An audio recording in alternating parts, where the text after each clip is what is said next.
വർഷങ്ങളായി പണിമുടങ്ങിക്കിടന്നിരുന്ന നിലമ്പൂർ ബൈപ്പാസിന് ശാപമോക്ഷമായി. ബൈപ്പാസ് നവീകരണത്തിനായി 35 കോടി രൂപ TS ലഭിച്ചതായി ആര്യടൻ ഷൗക്കത്ത് MLA പറഞ്ഞു. ബൈപ്പാസിന്റെ ആദ്യത്തെ 2.5 കിലോമീറ്റർ ടാർ ചെയ്യുന്ന പ്രവൃത്തി ഉടൻ ആരംഭിക്കും. 9 വർഷമായി പണി മുടങ്ങിക്കിടന്നിരുന്ന നിലമ്പൂർ ബൈപ്പാസ് അതിൻ്റെ ആദ്യത്തെ റീച്ച് അതിൻ്റെ TS ലഭിച്ചു. 35 കോടി രൂപ TS ലഭിച്ചു.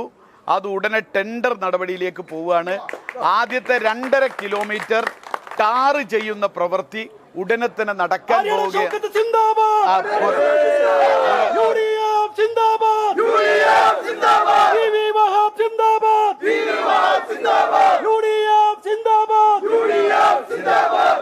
മറ്റൊരു കാര്യം കൂടി സന്തോഷ വാർത്ത നമുക്കുള്ളത്, നമുക്ക് നിലമ്പൂരിൻ്റെ ടൗണിൻ്റെ വികസനവുമായി ബന്ധപ്പെട്ട് ഫോറസ്റ്റ് ഓഫീസിൻ്റെ സ്ഥലം വിട്ടുകിട്ടാത്തതുകൊണ്ട് വലിയ പ്രയാസം ഉണ്ടായിരുന്നു. അതും നിയമക്കുരുക്കിൽ നിന്ന് നമ്മൾ വേർപ്പെടുത്തി കഴിഞ്ഞു.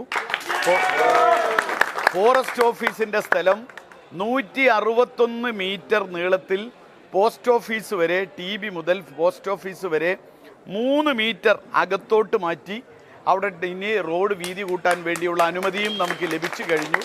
ഈ പാത യാഥാർത്ഥ്യമായാൽ വലിയ സാധ്യതകളാണ് നിലമ്പൂരിന് ഉണ്ടാവുക. നിലമ്പൂരിൽ കുടുങ്ങുന്ന ടൂറിസ്റ്റ് വാണിജ്യ വാഹനങ്ങളുടെ നീണ്ട നിര ഇല്ലാതാവും.